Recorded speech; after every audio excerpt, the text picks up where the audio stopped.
وہ یا تو شاعری جسے پوئٹری کہتے ہیں یا عام گفتگو جسے پروز کہتے ہیں. لیکن قرآن کریم نے آ کر سب کو چیلنج دیا, اوپن چیلنج دیا, ان لوگوں کی تمام پوئٹری کو چیلنج دیا. یہ نہ تو شاعری تھی نہ عام بات چیت, یہ ایک تیسری ہی چیز تھی جسے آج تک کوئی نقل ہی نہیں کر سکتا. ایک ایسا کلام ہے جس کا وزن, توازن, بیلنس ریاضی کی طرح, میتھمیٹکس کی طرح پرفیکٹ ہے. اس کا سٹائل انسانوں میں کسی بھی آتھر سے نہیں ملتا.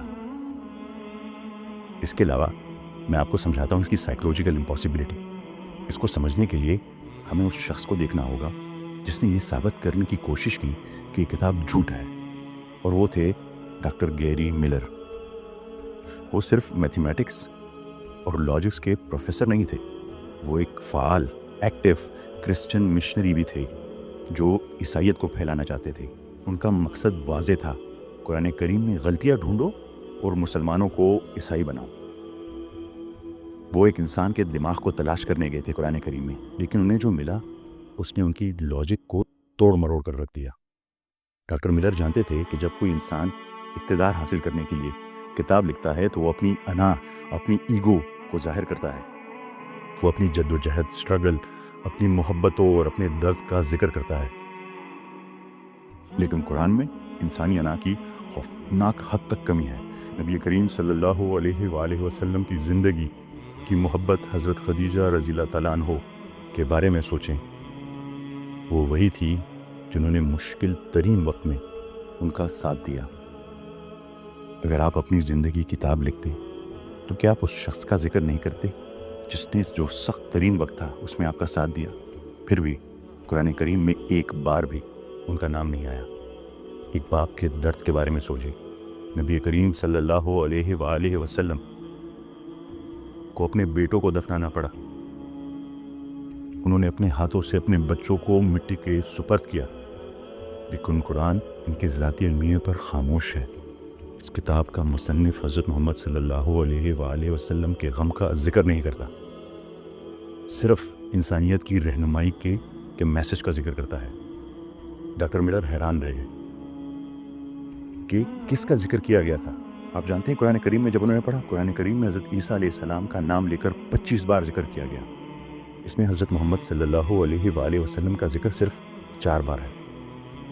اس میں ایک پوری صورت, پورے چیپٹر کا نام مریم ہے, جو ایک خاتون حضرت عیسیٰ علیہ السلام کی والدہ کو عزت بخشتا ہے.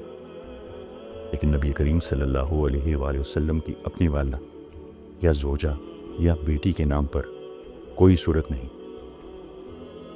ایک عیسائی ہونے کے ناطے ڈاکٹر ملر کے لیے یہ چونکا دینے والا تھا. ڈاکٹر ملر نے ایک سوال پوچھا جس کا جواب کوئی ایتھیسٹ نہیں دے سکتا.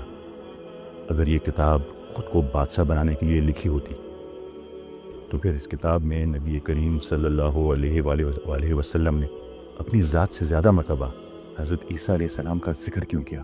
اپنی درد کا, اپنی خوشی کا, اپنی اچیومنٹ کا ذکر کیوں نہیں کیا؟ انہیں احساس ہوا, ڈاکٹر ملر کو احساس ہوا کہ قرآن کسی عام آدمی کی ڈائری نہیں, یہ اس خدا کا کلام ہے جس کا کوئی شریک نہیں. ان ثبوتوں نے انہیں مجبور کر دیا, اور کرسچن مشنری نے اس کرسچن مشنری نے اپنی بائبل رکھ دی اور اسلام قبول کر لیا. کرٹکس کہتے ہیں, ناقدین کہتے ہیں کہ قرآن کریم نے بائبل کی نقل کی ہے, لیکن ڈاکٹر گیری ملر نے ہسٹوریکل کریکشن تلاش کر لی. آپ جانتے ہیں کہ بائبل حضرت موسیٰ علیہ السلام اور حضرت یوسف علیہ السلام دونوں کے زمانے میں مصر کے حکمرانوں کو کیا نام دیتا ہے؟ بائبل ان دونوں کو فرعون کا نام دیتا ہے, فیرو کا نام دیتا ہے.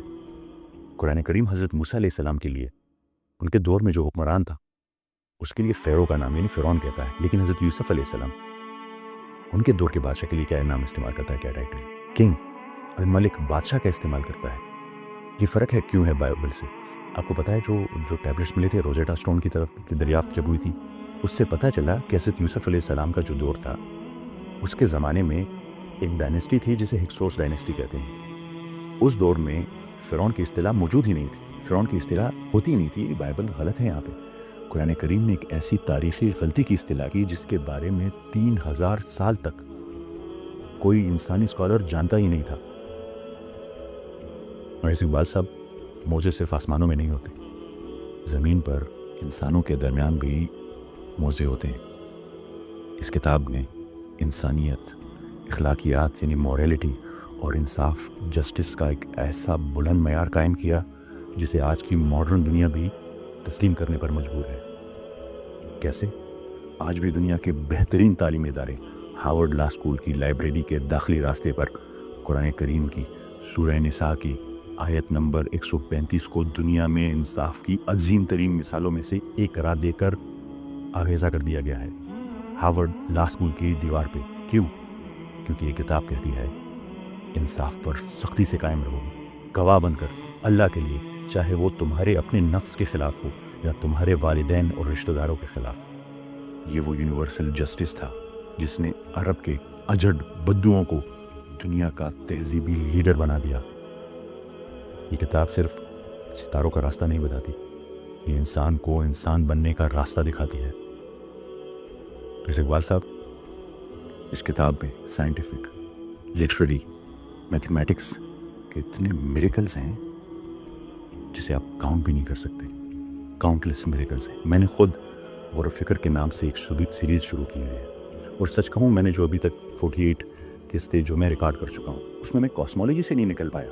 کائنات کی تخلیق میں جو موضوع قرآن شریف نے بیان کیے ہیں میں اس سے باہر ہی نہیں نکل پا رہا۔ میں نے تو ابھی صرف آسمان کی سطح کو ذرا سا کھریدا ہے۔ سورہ انبیاء کی آیت نمبر 30 بگ بینگ کی بات کرتی ہے، سورہ انبیاء کی آیت نمبر 31 گریوٹی کی بات کرتی ہے، سورہ انبیاء کی آیت نمبر 32 ایک دوسرے کے بعد پروٹیکٹیو لیئرز، میگنیٹوسفیئر، ہیلیوسفیئر، ایٹموسفیئر کی بات کرتی ہے، اور آیت نمبر 33 سورہ انبیاء کی آربیٹل موشن کی بات کرتی ہے، اور ساتھ میں آپ کو پیلنڈرم بھی دکھاتی ہے۔ سورہ ملک سولر سسٹم کیسے بنا اس کو بیان کرتا ہے، سورہ یاسین سولر موشن کو ایکسپلین کرتا ہے، سورہ رحمان ملٹیپل سٹار سسٹم کو بیان کرتا ہے، سورہ طارق پلسر سٹارز کو بیان کرتا ہے۔ ان کی ایک ایک آیت میں اتنے راز پڑے ہوئے ہیں، اور اگر آپ کو لگتا ہے کہ کائنات کی شروعات درست تھی تو دیکھیں کہ یہ کائنات کے اینڈ کو، اختتام کو کیسے بیان کرتا ہے، آپ حیران رہ جائیں گے۔ قرآن کی آخری 3 صورتیں پڑھیں، یہ ستاروں کی موت، فزکس کے خاتمے اور کائنات کے حتمی امپلوژن کو انتہائی خوفناک درستگی سے بیان کرتا ہے، پریسیجن کے ساتھ بیان کرتا ہے، اتنی پریسیجن کے ساتھ کہ سائنس ابھی وہاں پہنچی بھی نہیں، وہ تو ابھی اس کے ماڈل بنانا شروع کیے۔ ایسے اقبال صاحب، میں تو ابھی زمین پہ اترا ہی نہیں اپنی غور و فکر سیریز۔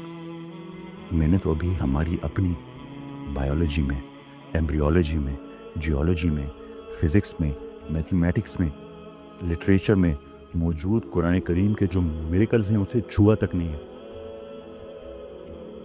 قرآن کریم کے جو ایویڈنسز ہیں وہ بے پناہ ہیں۔ پرویز اقبال صاحب، آپ کے پاس فری ول ہے، آپ چاہیں تو اسے نظر انداز کر دیں، آپ چاہیں تو سورج کی طرف آنکھیں بند کر سکتے ہیں، لیکن یہ دعویٰ بالکل نہیں کر سکتے کہ سورج موجود نہیں۔